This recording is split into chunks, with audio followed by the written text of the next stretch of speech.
बहुत समय पहले की बात है। रामपुर गांव में नैना अपने भाई रोहन और अपनी माँ सुशीला के साथ खुशी खुशी रहती थी।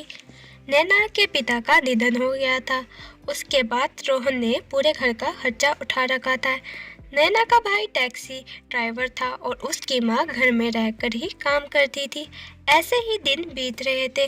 फिर एक दिन सुबह सुबह नैना, ओ नैना, जल्दी से अपने भाई के लिए खाना बना दे, उसने काम पर भी जाना है।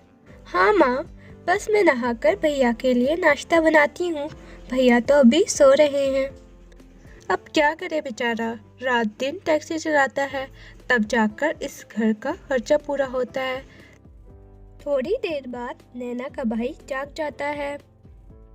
माँ, ओ माँ, जल्दी से पानी गर्म कर दो, मुझे 1 घंटे में रेलवे स्टेशन भी जाना है।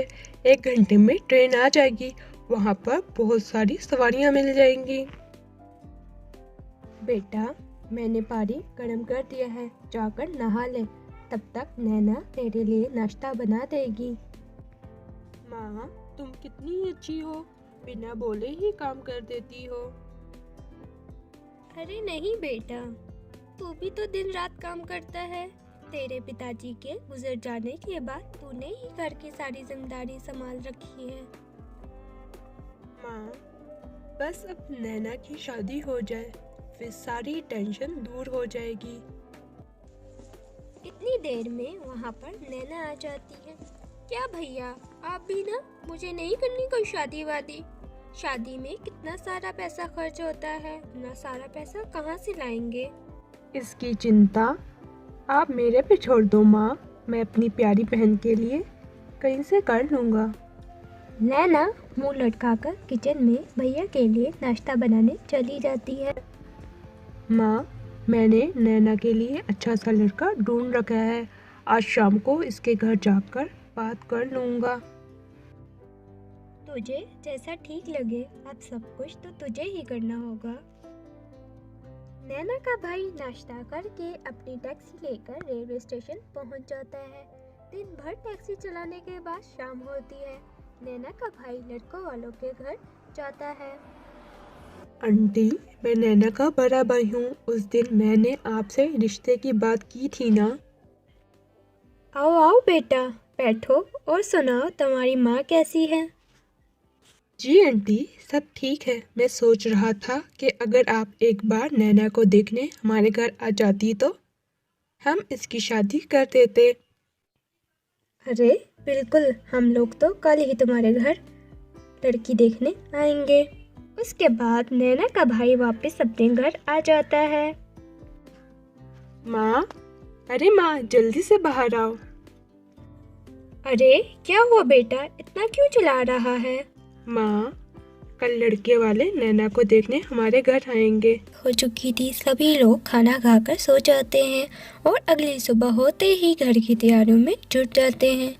अरे नैना, तू अभी तक तैयार नहीं हुई, लड़के वाले आते ही होंगे, जाकर जल्दी से नई साड़ी पहन ले। थोड़ी देर बाद लड़के वाले नैना को देखने आ जाते हैं।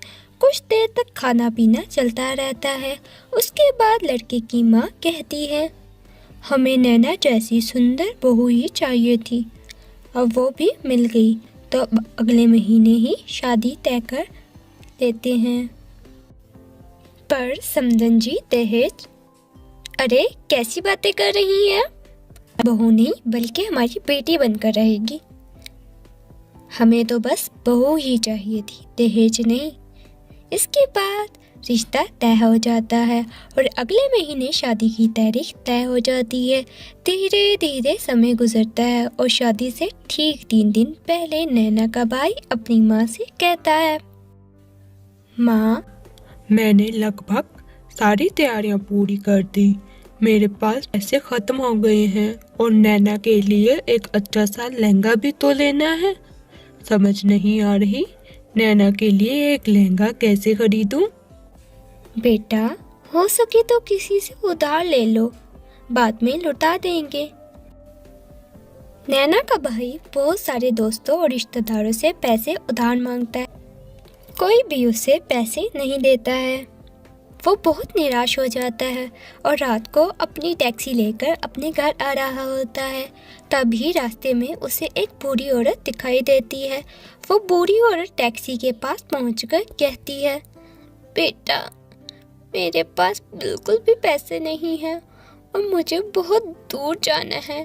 क्या तुम मुझे वहाँ तक छोड़ दोगे? अरे माँ जी, कोई बात नहीं, आप टैक्सी में बैठ जाए, मैं आपको छोड़ देता हूँ। नैना का भाई उस बूढ़ी औरत को उसके घर तक छोड़ देता है, लेकिन टैक्सी से उतरते ही वो बूढ़ी औरत एक परी में बदल जाती है। अरे कौन हो आप? घबराओ मत, मैं एक परी हूँ। मैं इस रास्ते पर भेष बदलकर सभी लोगों की परीक्षा ले रही थी, लेकिन अलावा किसी ने भी मेरी मदद नहीं की। मैं तुमसे बहुत प्रसन्न हुई, बताओ तुम्हें क्या चाहिए? परी जी, 2 दिन बाद मेरी बहन की शादी है, पर शादी में पहनने के लिए कोई भी लहंगा नहीं है।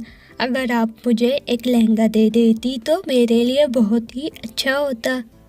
रोहन का इतना बोलते ही परी अपने जादू से एक लहंगा प्रकट करके रोहन को दे देती है। ये एक जादुई लहंगा है, इससे पहनने वाली दुल्हन अपने आप बहुत सुंदर हो जाएगी और उसकी सारी गरीबी भी दूर हो जाएगी। इतना कहते ही परी वहाँ से गायब हो जाती है। नैना का भाई वो लहंगा लेकर घर आ जाता है और सारी बात अपनी माँ और नैना को बताता है। रोहन के मुंह से ये बातें सुनकर सभी लोग बहुत खुश होते हैं।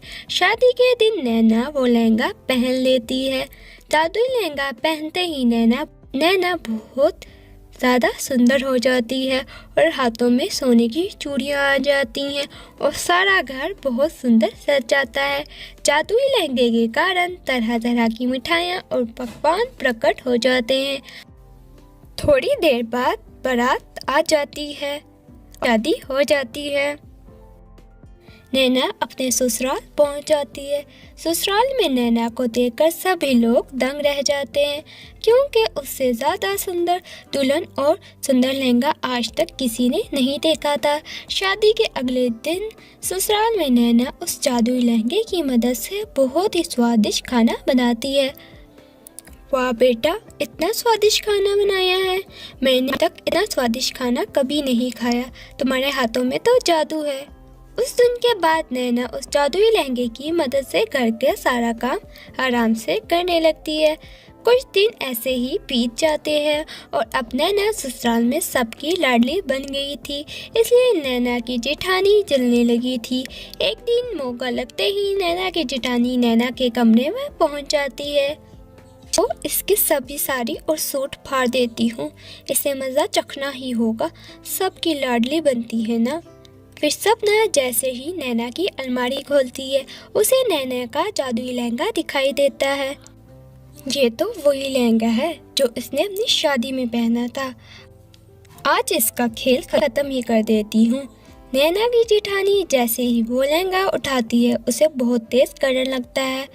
वो तुरंत उस लहंगे को फेंक देती है और वहाँ से भाग जाती है। इसके बाद वो कभी भी नैना के कमरे में जाने की हिम्मत नहीं करती। जादुई लहंगे की मदद से नैना खुशी खुशी अपनी ज़िंदगी बिताती है। तो दोस्तों, कैसी लगी हमारी स्टोरी? अगर हमारी स्टोरी अच्छी लगी हो तो हमारे चैनल को सब्सक्राइब करना मत भूलना और साथ में इस वीडियो को लाइक शेयर भी कर देना। तो मिलते हैं नई स्टोरी के साथ।